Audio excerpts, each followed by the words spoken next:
Ұлытау облысы, Жезқазған қаласы, нөмір 3 білім инновация лицей-интернатының ағылшын тілі пәнінің мұғалімі Әсел Исатайқызы өте білімді де білікті маман.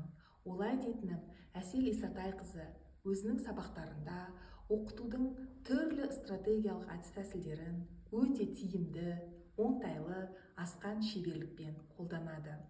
Әсел Исатайқызы үнемі шығармашылық ізденісте, ой толғанысында жүретін креативті ұстаз. Олай дейтінім, Әсел Исатайқызының ұйымдастырған кез келген іс-шарасы бір-біріне ұқсамайтын, өзгеше болып өтеді. Ұстаздан шәкірт озар демекші, Әсел Исатайқызының шәкірттері түрлі пән олимпиадасында, ағылшын тілі пәнінен облыстық, республикалық пән олимпиадасында жүлдегерлер атануда.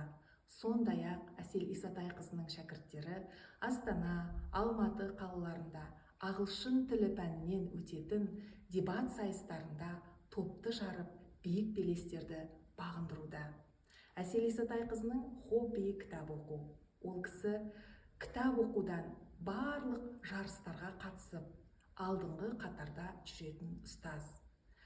Әсел Исатайқызы сондай-ақ биылғы республикалық тамыз конференциясында еліміздің түпкір-түпкірінен келген 300 ұстазға өзінің іс тәжірибесімен бөлісті.